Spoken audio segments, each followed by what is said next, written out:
नमस्कार दोस्तों, आप सभी का स्वागत है। तो आज हम बात करेंगे वर्णमाला टॉपिक 2017 से लेके अब तक पूछे गए यूपीएसआई, एएसआई, ठीक है, यूपी पुलिस, इन सभी क्वेश्चन को डिस्कस करेंगे हम इस वीडियो में, ठीक है।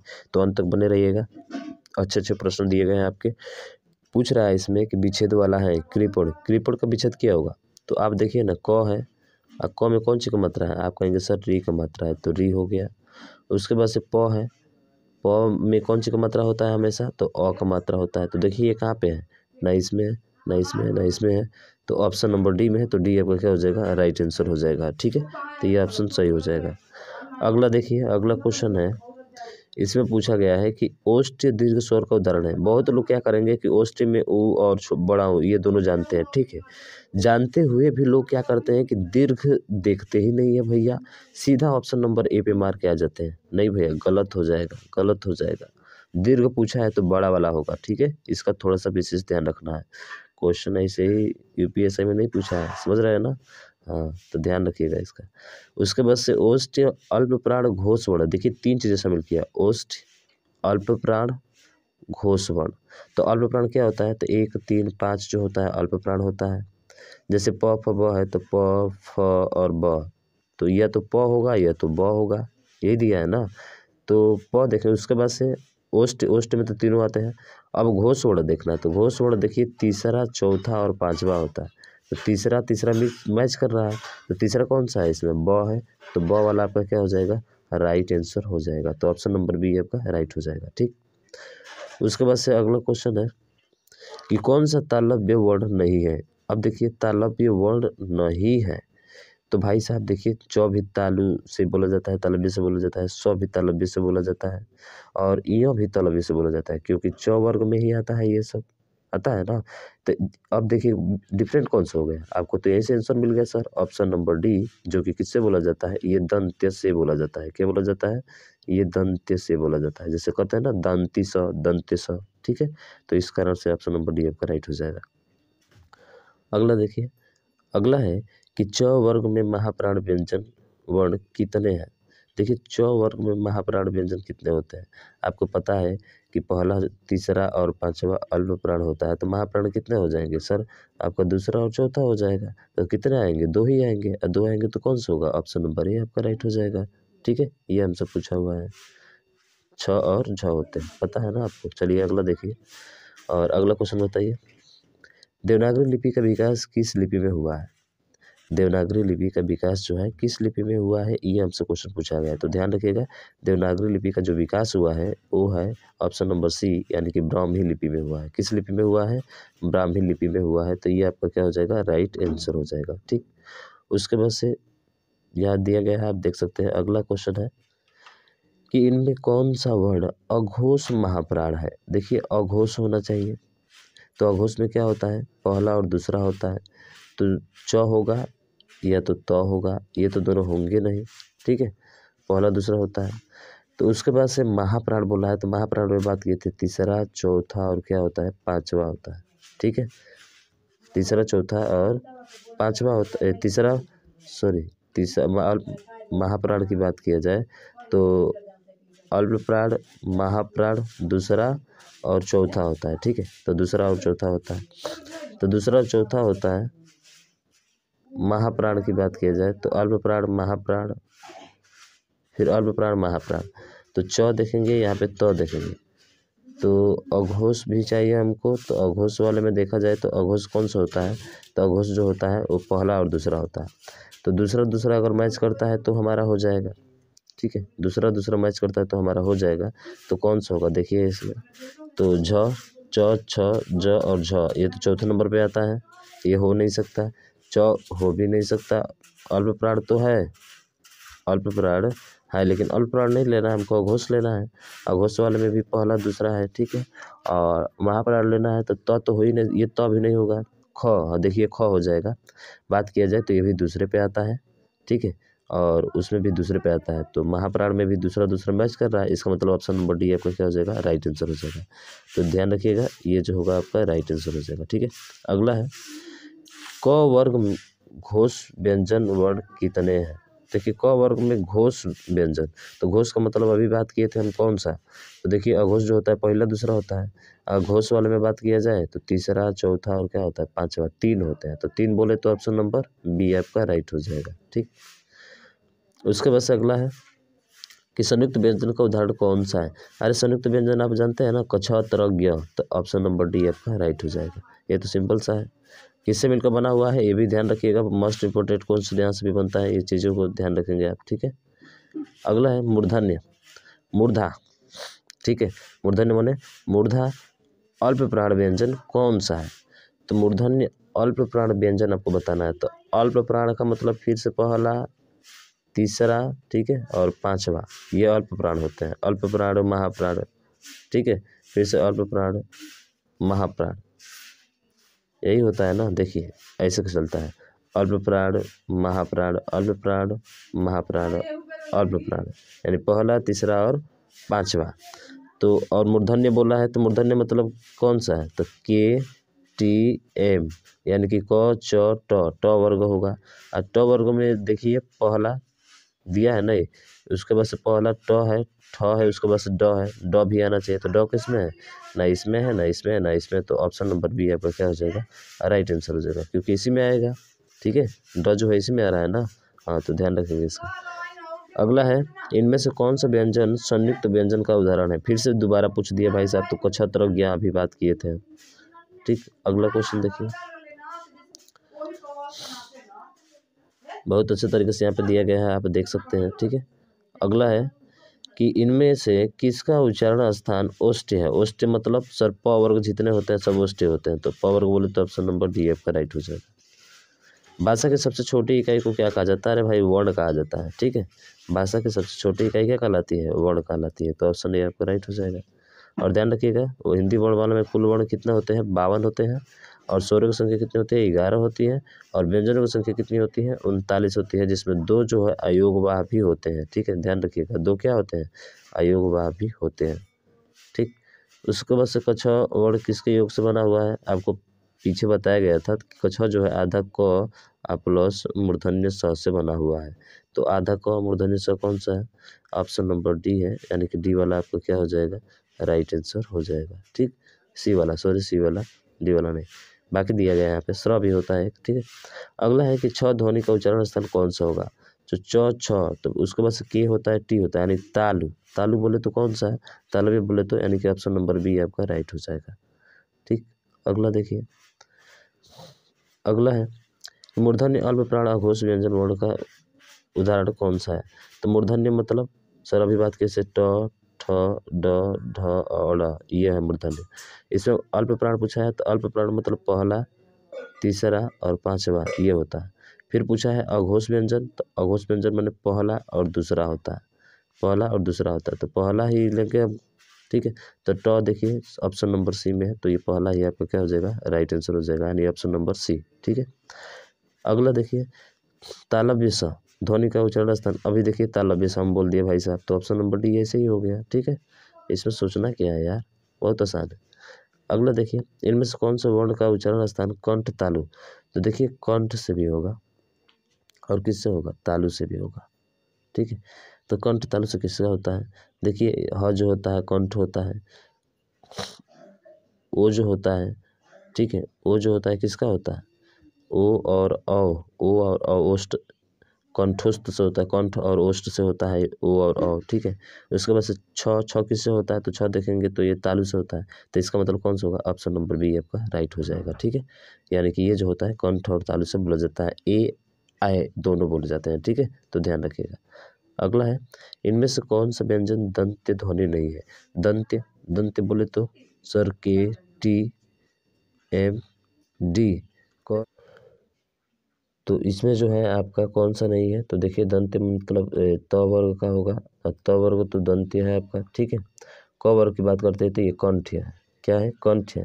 प वर्ग की बात करते हैं ओष्ठ्य है, और छ वर्ग की बात करते हैं तो क्या है, ये छ वर्ग की बात करते हैं तो ये आपका तालु है। ठीक है, तो इसमें सभी डिफरेंस दिए गए हैं, लेकिन पूछा क्या है कौन सा व्यंजन दंत्य ध्वनि है, तो दंत्य ध्वनि अभी बात की कौन सा होता है, त वाला होता है। ठीक है, तो आपका ऑप्शन नंबर डी जो है आपका राइट हो जाएगा। ठीक, बाकी देखिए यहाँ पे दिया गया है अनुनासिक ध्वनि जो होती है ये पंचमोड होती है प्रत्येक वर्ग का, ठीक है। और दंत्योष्ठ जो है वो व को बोला जाता है। कंठ और ध्वनि, कंठ और ओष्ठ अभी बताए थे ओ और अ होता है, ठीक। अगला क्वेश्चन है कि ट वर्ग में किस प्रकार के व्यंजन है। तो ट वर्ग में जो व्यंजन है किस प्रकार के व्यंजन है, देखिए के टी एम, एक ही ट्रिक है आप याद रखिएगा। क च ट, ट बोले तो मूर्धा, मूर्धा बोले तो ऑप्शन नंबर सी, ठीक है। ये ध्यान रखिएगा, बहुत काम आने वाला है भाई साहब। अगला देखिए, अगला क्वेश्चन है कि इनमें से कौन सा वर्ण उच्चारण की दृष्टि से दंत्य नहीं है। दंत्य माने सर च वर्ग त वर्ग वाला, तो त थ द ध न ये सब है, लेकिन ये वाला नहीं है, तो ऑप्शन नंबर सी आपका राइट हो जाएगा, ठीक।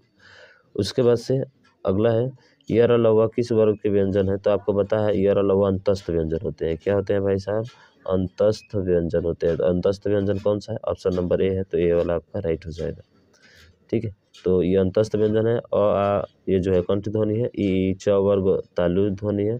ट वर्ग रीटी रस मूर्धा, ठीक है। त वर्ग और ल से क्या होते हैं, दंत्य ध्वनि होती है।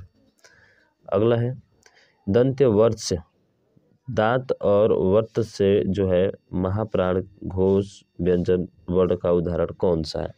क्या गजब का क्वेश्चन पूछा है, दंत्य पूछा है। तो दंत्य पूछा है का मतलब क्या होता है, च वर्ग होगा, च वर्ग में ही होगा, क्या होगा, च वर्ग में ही होगा।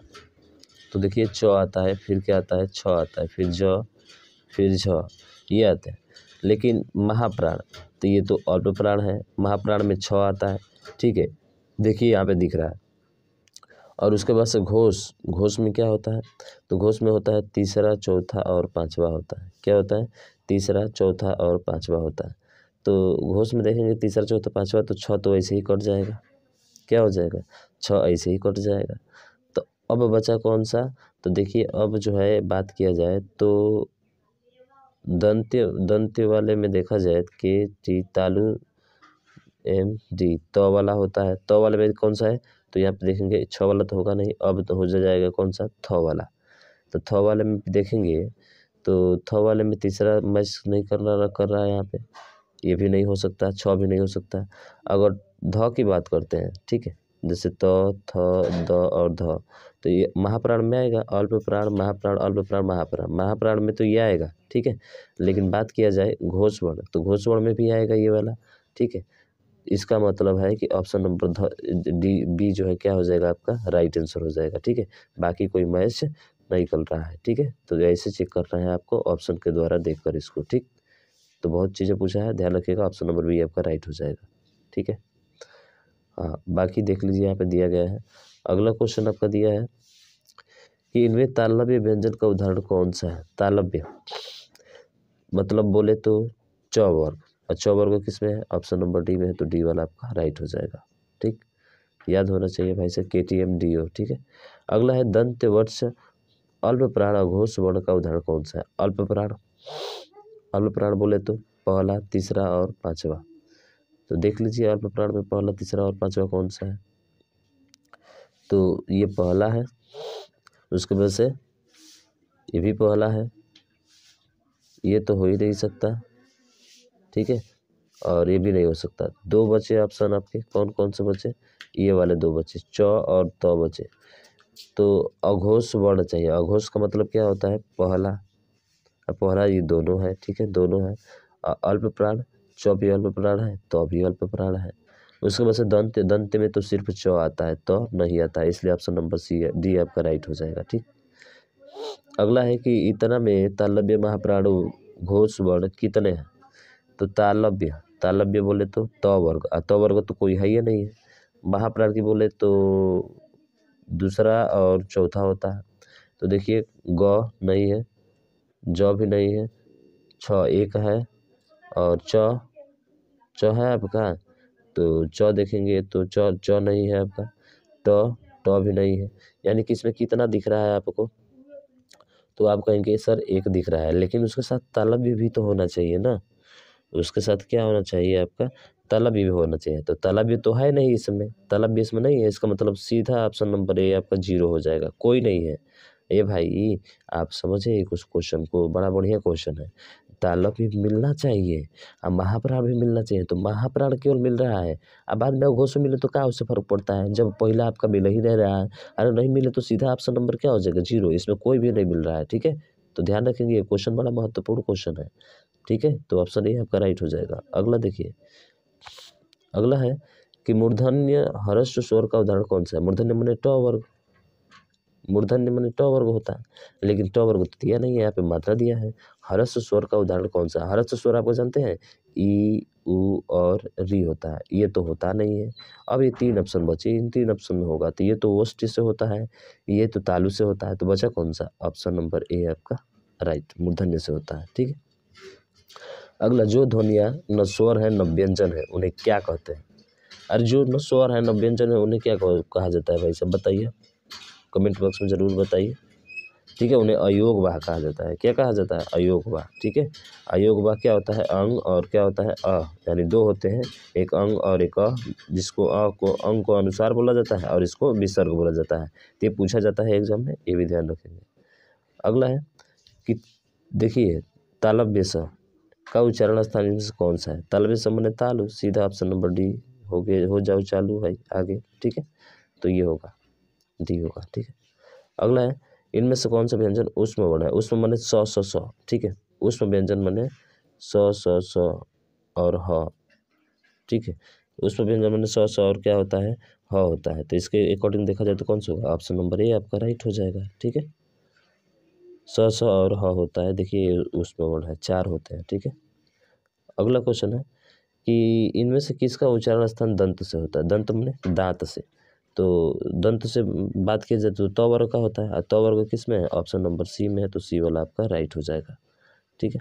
अगला चलते हैं, और अगला क्वेश्चन ये रहा, इसमें पूछा है इनमें से कौन सा व्यंजन अंतस्थ व्यंजन है। अंतस्थ व्यंजन माने य र ल व, ये दोबारा आ गया था, ठीक है, ऑप्शन ए हो जाएगा। उसके बाद से अगला क्वेश्चन दिया गया है कि वर्ण जिनको कहा जाता है, वर्ण को व्यंजन कहा जाता है किसका, जिनका उच्चारण स्वरों के वर्णों की सहायता से किया जाता है, बिल्कुल सही है, ठीक है। जो बालाघात हो, जिनका उच्चारण संभव नहीं हो, बट ये कहाँ से, ऑप्शन नंबर ए आपका क्या हो जाएगा, राइट हो जाएगा, ठीक है। तो आगे सोचना ही नहीं है। अगला देखिए, अगला है कि ओष्ठ अल्पप्राण घोष व्यंजन वर्ण का उदाहरण कौन सा है। तो ओष्ठ, ओष्ठ बड़े पफ, अभी अल्पप्राण, अल्पप्राण मतलब क्या होता है, पहला, ठीक है, और पहला, तीसरा और पांचवा। तो देखिए ओष्ठ में पफ ब आएंगे, घोष, घोष में क्या होता है, तीसरा चौथा पांचवा, यानी तीसरा तीसरा 2 बार रिपीट हो गया। ऑप्शन नंबर बी, ब पीछे भी आया था, ठीक है। तो ऑप्शन नंबर बी आपका पीछे भी आया था ना, हाँ पीछे आया था। अगला है कि कंठ महाप्राण व्यंजन वर्ण का उदाहरण कौन सा है। कंठ माने कंठ से बोलने वाला है, कौन से बोलने वाला, क ख ग होगा। तो क ख ग में केवल ग ही दिख रहा है यहाँ पे, फिर से दिखेगा अल्प प्राण, अल्प प्राण में देखिए ये न कंठ से बोला जाता है, ये बोला जाता है, घ बोला जाता है, फ नहीं बोला जाता है, तो ये नहीं होगा। अल्प प्राण, अल्प प्राण माने पहला, पहला है, कंठ है, व्यंजन वर्ण का उदाहरण है, तो सीधा दिखेगा ऑप्शन नंबर ए आपका, ठीक है, पहला अल्प प्राण, ठीक है। तो इस तरह से ध्यान रखेंगे, बाकी उसमें व्यंजन दिया गया है यहाँ पे, सब अच्छे से व्याख्या की गई है, आप देख लीजिएगा इसको, ठीक है। अगला है, इनमें से च वर्ग वर्णों का उच्चारण स्थान कौन सा है। च बताइए, तो च बोले तो तालु, और तालु बोले तो कौन सा, ऑप्शन नंबर बी, ठीक है। उसके बाद से इनमें से किस शब्द में री की मात्रा का उपयोग हुआ है। री देखिए, क्रिया इसमें तो नहीं है भाई साहब, वर्षा इसमें भी नहीं है, रिपु इसमें भी नहीं है, तो है किसमें, ऑप्शन नंबर ए में है, तो ए वाला आपका राइट हो जाएगा। तो री का प्रयोग ऑप्शन नंबर किस में किया गया, ए में, ठीक है। उसके बाद से इनमें से समृद्ध स्वर कौन सा है। आपको समृद्ध स्वर पता होना चाहिए भाई साहब, ठीक है।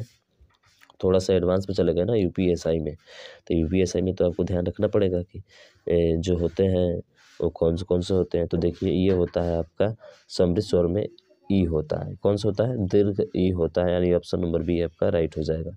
बाकी देख लीजिए समृद्ध स्वर क्या होते हैं।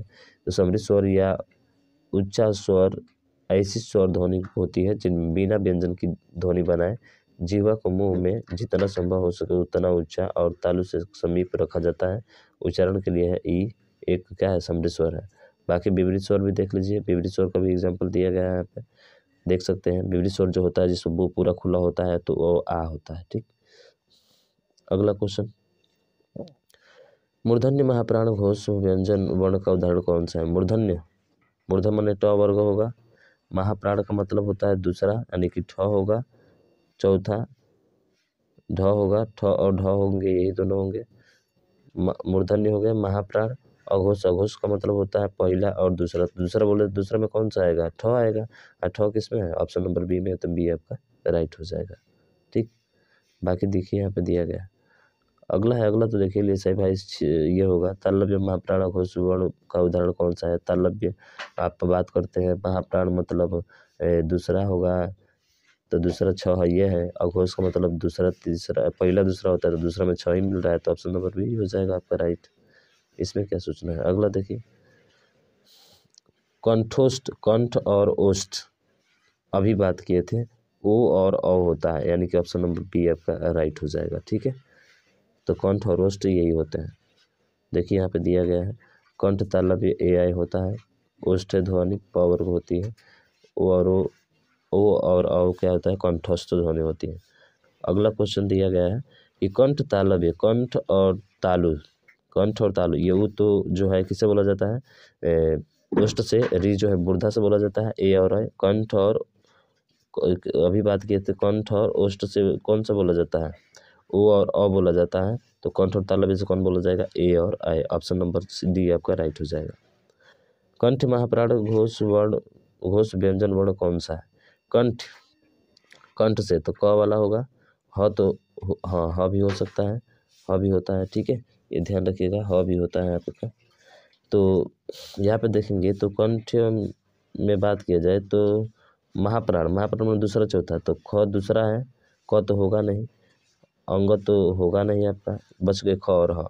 उसके बाद से बोला है घोष, घोष का मतलब क्या होता है सर, तीसरा चौथा और पांचवा, तीसरा चौथा और पांचवा, तो पांचवा तो ये है, लेकिन क्या महाप्राण है, महाप्राण नहीं है, इसके कारण से ऑप्शन नंबर कौन सा हो जाएगा, डी यानी ह आपका राइट आंसर हो जाएगा। ठीक है, तो ध्यान रखिएगा, ह जो है वर्ड महाप्राण घोष वर्ण का उदाहरण है, बाकी सब नहीं है। अगला है कि इनमें से कौन सा वर्ड अघोष है। अघोष बोले तो, अघोष बोले तो पहला और दूसरा, तो अघोष बोले तो पहला और दूसरा यानी कि च, च जो है आपका क्या हो जाएगा, राइट आंसर हो जाएगा। ठीक है, ऑप्शन सी। अगला है मूर्धन्य महाप्राण घोष वर्ण व्यंजन कौन सा है। मूर्धन्य मतलब ट वर्ग, और अल्प प्राण, अल्प प्राण माने पहला, तो अल्प प्राण मतलब क्या होता है, पहला तीसरा और पांचवा, तो ट ठ ड, ड होगा, तो ड बोले तो ऑप्शन नंबर किस में है, बी में है, तो बी वाला आपका क्या हो जाएगा, राइट आंसर हो जाएगा। ठीक, अगला देखिए, अगला तो देखिए लिए भाई साहब भ होगा, ओष्ठ महाप्राण घोष व्यंजन वर्ण कौन सा है, तो भ होगा। ठीक है, ये तो देख लिए इसका। ठीक है, अगला देखिए, मूर्धन्य अल्प प्राण घोष वर्ण का उदाहरण कौन सा है। देखिए काफी पूछा गया, मूर्धन्य अल्प प्राण, अल्प प्राण माने फिर से पहला, ठीक है, पहला तीसरा और पांचवा, तो ट ठ ड होगा, ड तो दिया नहीं है, तो पहला होगा, ट वर्ग होगा ये वाला, अल्प प्राण बोले तो पहला होता है, तीसरा हो गया, मूर्धन्य बोले तो है ये है, और घोष बोले तो पहला ही होता है, यानी ऑप्शन नंबर बी ही आपका राइट हो जाएगा। ठीक है, इसमें सोचना ही नहीं है। हाँ ये भी देख लिए भाई साहब, मूर्धन्य स होगा। ठीक है, कौन सा व्यंजन उष्म है, स होता है, अभी बात किए थे। उसके बाद से इसमें पूछा है कितने अघोष व्यंजन है। अघोष बोले तो पहला और दूसरा, तो देखिए वे नहीं है, ग ये भी नहीं है, ट ठ ड ये भी नहीं है, ठ एक है और दो है, त दो है, तो दो बोले तो ऑप्शन नंबर सी आपका राइट हो जाएगा। ठीक, उसके बाद से तालव्य महाप्राण घोष वर्ण कौन सा है। तालव्य बोले तो त वर्ग, सॉरी च वर्ग, और च वर्ग, महाप्राण बोले तो दूसरा और चौथा, तो दूसरा चौथा मतलब छ आएगा, छ बोले तो ऑप्शन नंबर डी में है आपका, तो डी वाला राइट हो जाएगा। ठीक है, सॉरी सी वाला राइट होगा, यहाँ पे थोड़ा सा मिस्टेक हो गया, ध्यान रखिएगा, सी वाला होगा, छ होगा। ठीक है, च छ ज झ चौथे पे आता ही है, घोष वर्ण है, तो घोष वर्ण में क्या होता है, तीसरा चौथा पांचवा होता है ना, तो चौथा मिल रहा है इसमें भी, तो इसलिए ऑप्शन नंबर सी आपका हो जाएगा। ठीक, तो इस चीज़ को थोड़ा सा ध्यान रखेंगे। अगला है कंठ महाप्राण घोष वर्ण कौन सा है। कंठ माने क, महाप्राण माने दूसरा और चौथा, और घोष माने तीसरा चौथा, यानी चौथा चौथा मिलना चाहिए। तो देखिए थ नहीं मिलेगा, प फ नहीं मिलेगा, क ख ग नहीं मिलेगा, तो मिलेगा कौन सा, ऑप्शन नंबर सी घ वाला। ठीक है, तो घ वाला आपका राइट आंसर हो जाएगा। अगला है कि इनमें कौन सा व्यंजन अघोष है। अघोष मतलब वही पहला और दूसरा, तो पहला यही है ना, दूसरा दूसरा तो यही दिख रहा है ख, ये नहीं है, ये नहीं है, ये नहीं है, सीधा ऑप्शन नंबर ए आपका राइट हो जाएगा। हिंदी वर्णमाला में व्यंजन वर्णों की संख्या कितनी होती है। तो हिंदी वर्णमाला में देखा जाए तो व्यंजन वर्ण कितने होते हैं, 33 होते हैं। बताइए, व्यंजन वर्णों की संख्या 33 होती है कि नहीं भाई साहब, 33 होती है ना।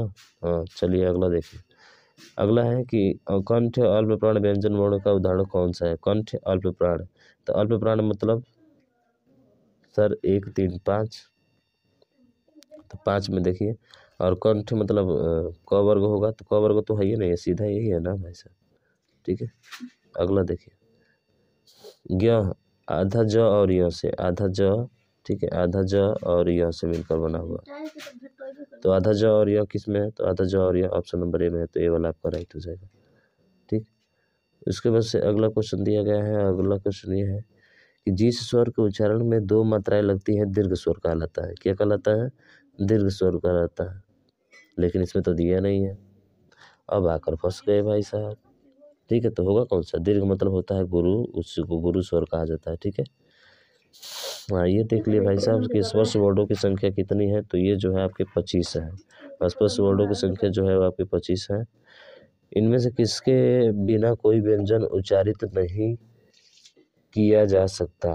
ठीक है, तो व्यंजन की बात करते तो बिना स्वर के तो उच्चारण नहीं किया जा सकता, यानी स्वर के बिना। ठीक है, ध्यान रखिएगा, किसके बिना, स्वर के बिना उच्चारित नहीं किया जा सकता। ऑप्शन नंबर ए आपका राइट हो जाएगा। हाँ, यहाँ पे पूछा है कि प्रत्यय के आधार पर ल जो है क्या है, तो पार्श्विक है। ठीक है, ऑप्शन नंबर बी यानी पार्श्विक हो जाएगा। उसी तरह से इनमें से किसका उच्चारण स्थान कंठ है। कंठ मतलब बोले तो क वर्ग, क वर्ग में कोई ये नहीं है, सीधा ऑप्शन नंबर बी हो जाएगा। उसके बाद से तालव्य महाप्राण घोष व्यंजन वर्ड उदाहरण कौन सा है। तालव्य मतलब आपका जो है च वर्ग हो जाएगा। महाप्राण का मतलब कि जो है दूसरा और चौथा हो जाएगा। ठीक है, घोष का मतलब तीसरा चौथा, चौथा मिलना चाहिए, तो ट ठ ये तो नहीं है, ये भी नहीं है, ये भी नहीं है, तो है कौन सा, ऑप्शन नंबर सी है। उसके बाद से अगला है कौन सा वर्ड पंचमा अक्षर है। पंचमा अक्षर का मतलब प फ ब भ ब, ऑप्शन नंबर ए आपका राइट हो जाएगा। ठीक, हिंदी में मूलतः वर्णों की संख्या कितनी है।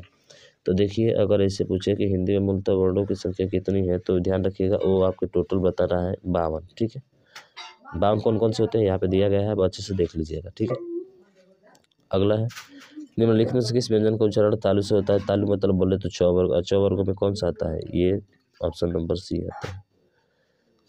उसके बाद से अगला है कि निम्नलिखित में से उष्म, उष्म मने स स ह, यानी ऑप्शन नंबर डी। अनुनासिक स्वरों का उच्चारण स्थल कौन सा है। तो देखिए, अनुनासिक स्वरों का जो उच्चारण स्थल है वो है आपका नाक और मुंह दोनों। ठीक है, नाक और मुंह दोनों से होता है।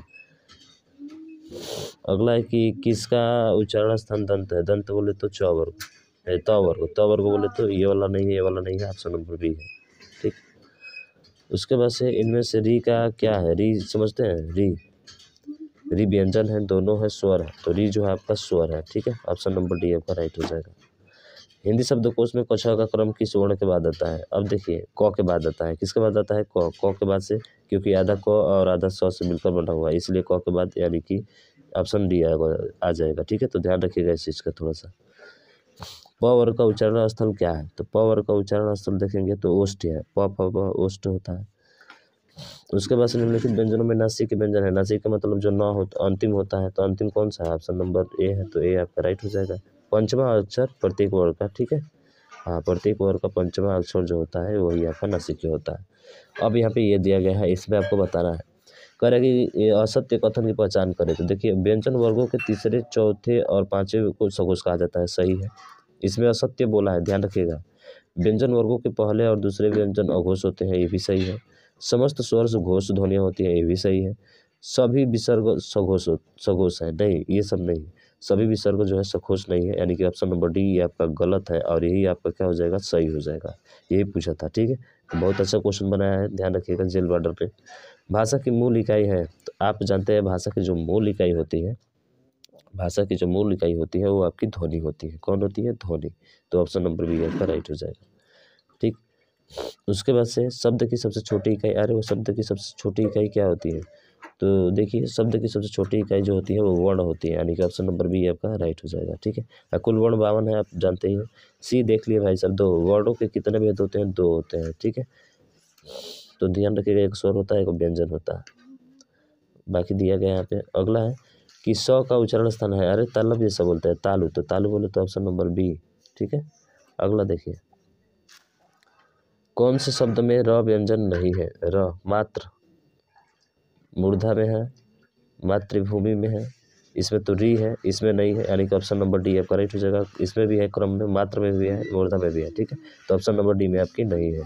देखिए यहाँ पे विच्छेद किया गया है। ऐसे दिख रहा है यार, कौन सा व्यंजन नासिक के द्वारा उच्चारित होता है? नाक द्वारा। नाक द्वारा कौन सा होता है? प्रत्येक वर्ण का अंतिम वर्ण। ठीक है, यानी पंचम वर्ण। तो ऑप्शन ए आपका राइट हो जाएगा। उसके बाद से जब स्वर सहित व्यंजन से मिलता है तब क्या कहलाता है? देखिए, स्वर सहित व्यंजन, जब स्वर सहित व्यंजन से मिलता है तो क्या कहलाता है? तो ये कहलाता है भाई संयुक्ताक्षर। जब 2 चीज़ें मिलती है तो संयुक्त हो जाती है, तो संयुक्ताक्षर कहलाएगा। निम्न में से तालव्य ध्वनि है, तालव्य ध्वनि बोले तो सर तालव्य ध्वनि बोले तो च वर्ग, तालव्य बोले तो च वर्ग, च वर्ग भी होता है और एक तालव्य स भी होता है, तो ऑप्शन नंबर सी भी हो जाएगा। ठीक है, तो ध्यान रखिएगा। अगला निम्न कौन सा वर्ण जो है अघोष है? अघोष बोले तो पहला और दूसरा, ऑप्शन नंबर ए आपका राइट हो जाएगा। ठीक है, पहला और दूसरा ही होता है ना। अगला है कि वर्णों के समुदाय को क्या कहा जाता है? अरे वर्णों के समुदाय को क्या कहा जाता है? वर्णमाला कहा जाता है भाई साहब। क्या कहा जाता है? वर्णमाला कहा जाता है। आय के उच्चारण में और खाली स्थान दिया गया यहाँ पे, सहायता ली जाती है, रिक्त स्थान है तो विकल्प चुने। किसकी सहायता ली जाती है? तो देखिए आय, तो ध्यान से रखिएगा, अभी बात किए थे, आय जो होता है ये आपका क्या होता है? कंठ और तालु होता है। तो कंठ और तालु बोले तो ये नहीं होगा, ये नहीं होगा, ये नहीं होगा, ऑप्शन नंबर सी आपका हो जाएगा। पीछे बात किए थे, देख लीजिएगा ध्यान से। अगला एक जिन वर्णों का उच्चारण स्वतंत्र होता है उन्हें क्या कहते हैं? अरे भाई, जिन वर्णों का उच्चारण स्वतंत्र होता है उनका स्वर कहा जाता है। ठीक है, जिन वर्णों की सहायता ली जाती है वो व्यंजन कहलाता है। अगला है कि ढ वर्ण का उच्चारण स्थान है। अब देखिए ट ठ ट वाला है ना, तो मूर्धा होगा। अब मूर्धा होगा तो कौन सा होगा? मूर्धा होगा। और वर्ग है, वर्ग कौन सा है? तो देखिए क च और ट, यानी तीसरा वर्ग है। तीसरा वर्ग किसमें है? ना इसमें है, ऑप्शन नंबर सी में है, तो सी वाला राइट हो जाएगा। सॉरी गलती हुआ। ठीक है, ट वर्ग है ना, तो क च ट त, त वर्ग तो चौथा है, ट वर्ग भी कैसे यार, ये ट वर्ग चौथा है, तीसरा होना चाहिए भाई साहब, सी होना चाहिए। देखिए गलत दे दिया थोड़ा सा। ठीक है, ध्यान रखिएगा। तो ठ, अच्छा, ठ वर्ण का उच्चारण स्थान है, मूर्धन्य है, और यह ट वर्ग का चौथा वर्ण है। ट वर्ग का चौथा वर्ण है,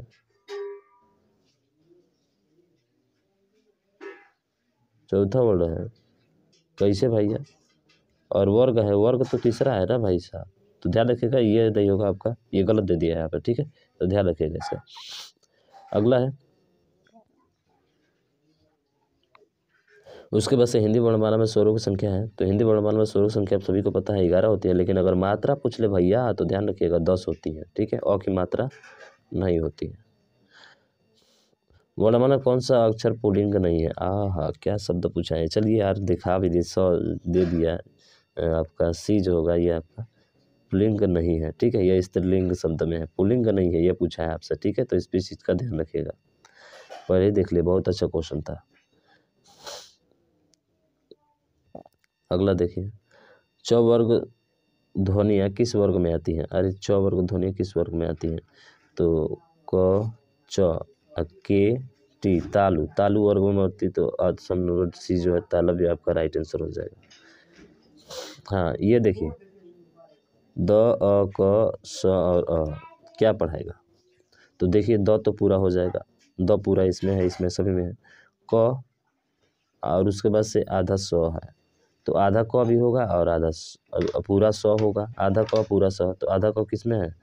तो आधा क जो है अगर देखा जाए, ठीक है, आधा क जो है अगर देखा जाए तो बताइए इसमें कौन सा होगा? ये तो गड़बड़ लग रहा है भाई साहब। क्या लग रहा है? गड़बड़ लग रहा है। हाँ एक चीज़ है, देखिए वो क्या है आपका भाई साहब, अब मिला क और आधा सौ मिलाकर क्या बनता है, आप कहेंगे सर क छ बनता है। क्या बनता है, क छ बनता है। और बनता तो है लेकिन आधा होता है 100, तो इसके साथ शामिल हो गया तो पूरा क छ हो जाएगा। तो क छ क्या बनेगा, दक्ष बनेगा। देखिए बड़ा कन्फ्यूजन करने वाला क्वेश्चन है भाई साहब, तो दक्ष होगा। अब कहेंगे सर कैसे, अरे भैया देखिए क छ होता है तो आधा क आप प्लस 100 आप पढ़े हैं ना, यही ना पढ़े हैं, तो इसी को ऐसे भी लिख सकते हैं भैया, आधा क आधा 100 अब फिर जैसे आधा हो जाएगा 100 तो इसमें आ जाएगा, इसीलिए इन तीनों को क छ लिखा है। ठीक है, तो दक्ष आपका राइट होगा। बहुत लोग आएंगे इस पे, बहुत लोग इस पे आएंगे, इस पे आएंगे नहीं भैया, ध्यान रखिएगा क्वेश्चन बहुत अच्छा है, वेरी वेरी इंपॉर्टेंट क्वेश्चन। ठीक है, थोड़ा सा घुमाने वाला, ऐसे घुमाने वाला। उसके बाद अगला है कि वर्ण स्वर की सहायता से बोले जाते हैं जिन्हें क्या कहा जाता है, अरे स्वर कहा जाता है, क्या बोलते हैं, वर्ण स्वर की सहायता से, स्वर की सहायता से व्यंजन होता है, सीधा सीधा है ऑप्शन नंबर बी। अगला है कि व्यंजन को स्वर रहित देखने के लिए किस चिन्ह का उपयोग किया जाता है, और इसमें पूछा क्या है, उस सही विकल्प का चयन करें। व्यंजन को स्वर रहित दिखने के लिए किस चिन्ह का प्रयोग किया जाता है। तो व्यंजन को स्वर रहित, स्वर सहित नहीं, रहित, बिना स्वर के दिखाने के लिए किसका प्रयोग करते हैं, हल चिन्ह का प्रयोग करते हैं। और हल चिन्ह किस में है, ऑप्शन नंबर सी में है। ठीक है, जैसे कि क है, जैसे कि क है ना, तो क में अ को हटाना है तो ऐसे करते हैं। ठीक है, हल चिन्ह लगाते हैं इसमें। ठीक है, तो ध्यान रखेंगे। अगला देखिए, अगला है कौन से शब्द में री की मात्रा का उपयोग हुआ है। री क्रिया इसमें तो नहीं है, रिपु इसमें भी नहीं है, देखिए 2 बार आ गया। वर्षा इसमें भी नहीं है, वृष्टि में है, इसमें री का मात्रा है। ठीक है, देखिए यहाँ पे। तो मुझे आशा है कि पूरा 92 प्रश्न जो है आपका अच्छे से समझ में आ गए होंगे। बहुत बेहतरीन क्वेश्चन मिले हैं भाई साहब, प्रैक्टिस इनका जरूर कीजिएगा। अभी तक चैनल को सब्सक्राइब नहीं किया है तो सब्सक्राइब कर बेल आइकन को दबा दीजिएगा, ताकि जो भी वीडियो अपलोड हो उसका नोटिफिकेशन अब तक पहुँच जाए। तो आज के लिए बस इतना ही, मिलते हैं अगले नेक्स्ट टॉपिक में।